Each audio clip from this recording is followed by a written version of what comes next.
ರಾಜ್ಯದಲ್ಲಿ ಬಿಟ್ಟು ಬಿಡದೆ ಸುರಿತಾ ಇರುವ ಮಳೆಯಿಂದ ಜನ ಅಕ್ಷರಶಃ ನಲುಗಿ ಹೋಗಿದ್ದಾರೆ.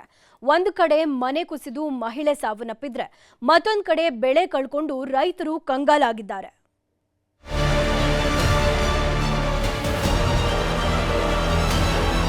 ಕರುನಾಡಲ್ಲಿ ಎದ್ದಿರೋ ಮಳೆ ಸುನಾಮಿ ನಿಲ್ಲುವ ಲಕ್ಷಣಗಳೇ ಕಾಣಿಸ್ತಿಲ್ಲ.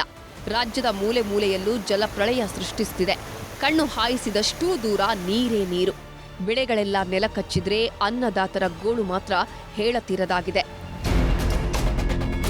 ನಿರಂತರ ಮಳೆಗೆ ಹಾಸನ ಜಿಲ್ಲೆಯ ಮತ್ತಿಗೋಡು ಗ್ರಾಮದಲ್ಲಿ ಮನೆ ಕುಸಿದು ಮಹಿಳೆ ಸಾವನ್ನಪ್ಪಿದ್ದಾರೆ. 63 ವರ್ಷದ ಜವರಮ್ಮ ಮೃತ ದುರ್ದೇವಿ. ಅಮ್ಮನ ಜೊತೆ ಮನೆಯಲ್ಲೇ ಇದ್ದ ಮಗ ಸಾವಿನ ದವಡೆಯಿಂದ ಪಾರಾಗಿದ್ದಾನೆ.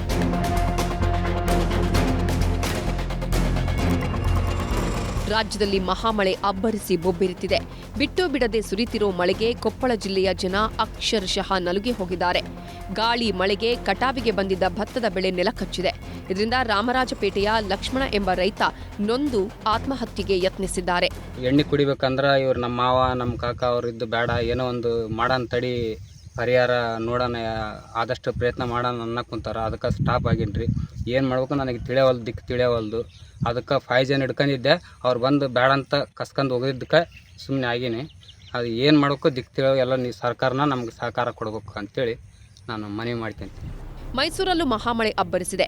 ವರುಣದೇವನ ಆರ್ಭಟಕ್ಕೆ ಟಿ ನರಸೀಪುರ ತಾಲೂಕಿನ ಮುದ್ದಬೀರನಹುಂಡಿ ಗ್ರಾಮದಲ್ಲಿ 3 ಮನೆಗಳು ನೆಲಕ್ಕುರುಳಿವೆ. ಸದ್ಯ ಮನೆಯಲ್ಲಿದ್ದವರು ಗ್ರೇಟ್ ಬಚಾವಾಗಿದ್ದು ಬದುಕು ಬೀದಿಗೆ ಬಿದ್ದಿದೆ.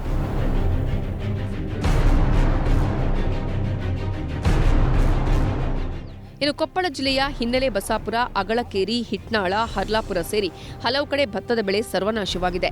ಬೆಳೆಹಾನಿ ಸಮೀಕ್ಷೆ ಮಾಡಿ ಪರಿಹಾರ ನೀಡುವಂತೆ ರೈತರು ಆಗ್ರಹಿಸಿದ್ದಾರೆ. ಇದರ ಬೆನ್ನಲ್ಲೇ ಜಿಲ್ಲಾಧಿಕಾರಿಗಳು ಸಮೀಕ್ಷೆ ನಡೆಸೋ ಭರವಸೆ ಕೊಟ್ಟಿದ್ದಾರೆ.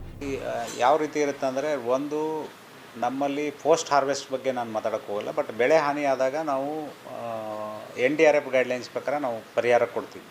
ಈಗಾಗಲೇ 403 ಹೆಕ್ಟರ್ ಆಗಿತ್ತು ಅಂತ ಹಿಂದೆ ರಿಪೋರ್ಟ್ ಇತ್ತು. ಈಗ ಪುನಃ ಮತ್ತೆ ಪರಿಶೀಲನೆ ಮಾಡೋಕ್ಕೆ ಹೇಳಿದಾಗ ಮತ್ತೆ ನಿರಂತರವಾಗಿ ಮಳೆ ಬರ್ತಾ ಇದೆ. ಅದು ಒಂದು. ಎರಡನೇದು, ಈಗ ಉಳ್ಳಾಗಡ್ಡಿ ಫಾರ್ ಎಕ್ಸಾಂಪಲ್ ಆನಿಯನ್ ಅದನ್ನು ಬಂದಿದೆ. ಆನಿಯನಲ್ಲಿ ಭಾಳಷ್ಟು ಜನ ಈಗಾಗಲೇ ಇನ್ಶೂರೆನ್ಸ್ ಮಾಡಿಬಿಟ್ಟಿದ್ದಾರೆ.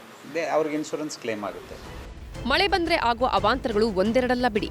ಜೋರು ಗಾಳಿ ಮಳೆಗೆ ಧಾರವಾಡ ಜಿಲ್ಲೆಯ ಜನ ತತ್ತರಿಸಿ ಹೋಗಿದ್ದಾರೆ. ಮಳೆ ಅಬ್ಬರಕ್ಕೆ ಸಪ್ತಾಪುರದಲ್ಲಿ ವಿದ್ಯುತ್ ಕಂಬಗಳು ನೆಲಕಚ್ಚಿವೆ. ಬೃಹತ್ ಮರವೊಂದು ಕರೆಂಟ್ ಕಂಬದ ಮೇಲೆ ಬಿದ್ದಿದ್ರಿಂದ 3 ಕಂಬಗಳು ವಾಲಿದ್ದು ಸ್ಥಳೀಯರಲ್ಲಿ ಆತಂಕ ಮನೆ ಮಾಡಿದೆ. ದಾವಣಗೆರೆಯಲ್ಲೂ ಜೋರು ಮಳೆಯಾಗಿದೆ. ಬಿಟ್ಟು ಬಿಡದೆ ಸುರಿತಿರೋ ಮಳೆಗೆ ರಸ್ತೆಗಳೆಲ್ಲ ನೀರುಮಯವಾಗಿದೆ. ಚನ್ನಗಿರಿ ತಾಲೂಕಿನ ಮಸಣಿಕೆರೆ ಬಳಿ ಬರ್ತಾ ಇದ್ದ ಕಾರು ನಿಯಂತ್ರಣ ತಪ್ಪಿ ಮರಕ್ಕೆ ಡಿಕ್ಕಿ ಹೊಡೆದಿದೆ. ಇದರಿಂದ ಕಾರು ಸಂಪೂರ್ಣ ನಜ್ಜುಗುಜ್ಜಾಗಿದೆ.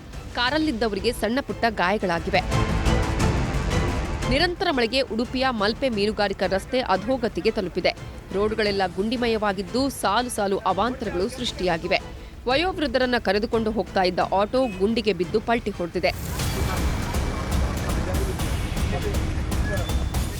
ಅರಬ್ಬಿ ಸಮುದ್ರದಲ್ಲಿ ವಾಯುಭಾರ ಕುಸಿತದಿಂದ ರಕ್ಕಸ ಅಲೆಗಳ ಆರ್ಭಟ ಜೋರಾಗಿದೆ. ಆಳ ಸಮುದ್ರದಲ್ಲಿ ಮೀನುಗಾರಿಕೆಗೆ ತೆರಳಲಾಗದ ಸ್ಥಿತಿ ನಿರ್ಮಾಣವಾಗಿದೆ. ಹೀಗಾಗಿ ಮಂಗಳೂರು, ಮಲ್ಪೆ ಮೀನುಗಾರಿಕಾ ಬೋಟ್ಗಳು ಕಾರವಾರ ಬಂದರಿನಲ್ಲಿ ನಿಂತಿವೆ. ಒಟ್ನಲ್ಲಿ ರಾಜ್ಯದಲ್ಲಿ ಮಹಾಮಳೆ ಅಬ್ಬರ ಜೋರಾಗಿದ್ದು ಮಳೆಗಾಲ ಮುಗಿಯುವ ಹಂತಕ್ಕೆ ಬಂದರೂ ರೌದ್ರ ನರ್ತನ ಮಾತ್ರ ಕಮ್ಮಿಯಾಗಿಲ್ಲ. ಹೀಗೆ ಮಳೆ ಮುಂದುವರಿದರೆ ಅವಾಂತರಗಳ ಸರಮಾಲೆ ಮತ್ತಷ್ಟು ಮುಂದುವರಿಯಲಿದೆ. Bureau report, news 18.